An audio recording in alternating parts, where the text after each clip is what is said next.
Good Morning Business, la pépite. Il y en a qui chassent les pépites, comme Lorraine Goumeau, d'autres qui chassent les talents, comme Henri de Lorgeril. Et oui, on reparle recrutement ce matin avec Henri de Lorgeril. Il est cofondateur d'Avisio, une société qui s'adresse à un segment un peu particulier. C'est celui des top managers, si on continue à parler en franglais, un peu des high profile. Est-ce que ça marche en ce moment, Henri ? Ça marche pas mal, notamment dans l'environnement de la tech française, qui est quand même assez préservé de cette crise, et parce qu'intrinsèquement, elle a sa capacité à se réinventer très Encore vite. 5 milliards d'euros de levée de fonds, par exemple, cette année dans la tech française. Les levées de fonds sont évidemment un des éléments clés. Les pivots, les retours très rapides sur des nouveaux business models en sont aussi. On a vu des choses incroyables d'agilité. Et donc effectivement, nous, on adresse ce marché-là avec une approche très particulière. C'est que Avisio, c'est une solution de recrutement qui est intégralement propulsée par la cooptation. Donc on anime et on rassemble un réseau de 400 top managers qui nous cooptent au fil de l'eau des profils intéressants.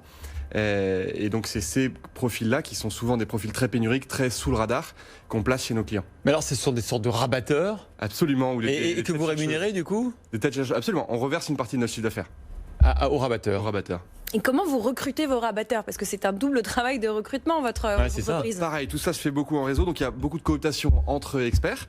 Et puis de façon, on a aussi une responsable j'allais encore dire un franglisme, mais on a une responsable de l'offre qui va aussi recruter elle-même des experts sur leur parcours. Et donc vous vous cantonnez au secteur de la tech en général ? Alors pour l'instant, oui, on est assez précis, c'est-à-dire qu'on recrute pour les entreprises du digital. De plus en plus, il y a des boîtes un peu plus traditionnelles qui viennent nous chercher pour notre capacité à dégoter des talents du digital.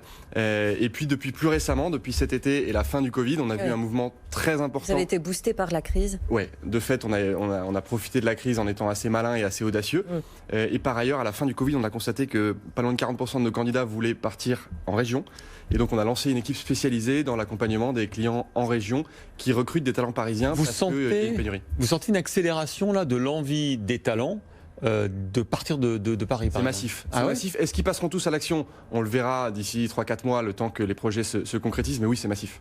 Et particulièrement dans la tech, parce qu'on imagine que le télétravail, c'est une option pour beaucoup de ces jobs. Mais est-ce que vous anticipez un même mouvement dans d'autres corps d'industrie? Et est-ce que c'est lié à la CSP? Est-ce qu'on peut dire à tout le monde que c'est OK de partir en région? Alors, pour les Parisiens, évidemment, ou de partir un peu plus loin du centre-ville. C'est un sujet qu'on a beaucoup sur la chaîne. Alors, je ne serai pas le premier à vous dire que la vie n'est pas forcément un long fleuve tranquille dans ces départs vers les régions, parce qu'il y a la question du boulot du conjoint, il y a la question d'une nouvelle vie, il y a la question d'un nouveau tissu social à recréer, ce qui n'est pas évident. Pour le moment, on a sur ce business qui s'appelle Escape pour nous des chiffres très encourageants. Pas mal Escape, non?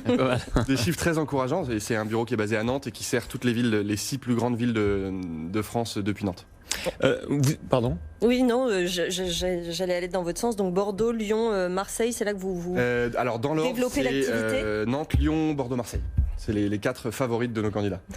C'est des gens qui sont souvent remarqués parce qu'extrêmement sollicités, ces profils. Absolument. En fait, tout l'enjeu, c'est pas de savoir si le gars est bon. L'enjeu, c'est de savoir si le gars ou la nana sont disponibles. Et en fait, la cooptation nous permet d'arriver à un super bon moment de leur carrière. Très typiquement, c'est un très bon profil qui va aller déjeuner avec son ancien boss en lui disant: écoute, je m'ennuie un peu là où je suis, est-ce que tu crois que je devrais bouger?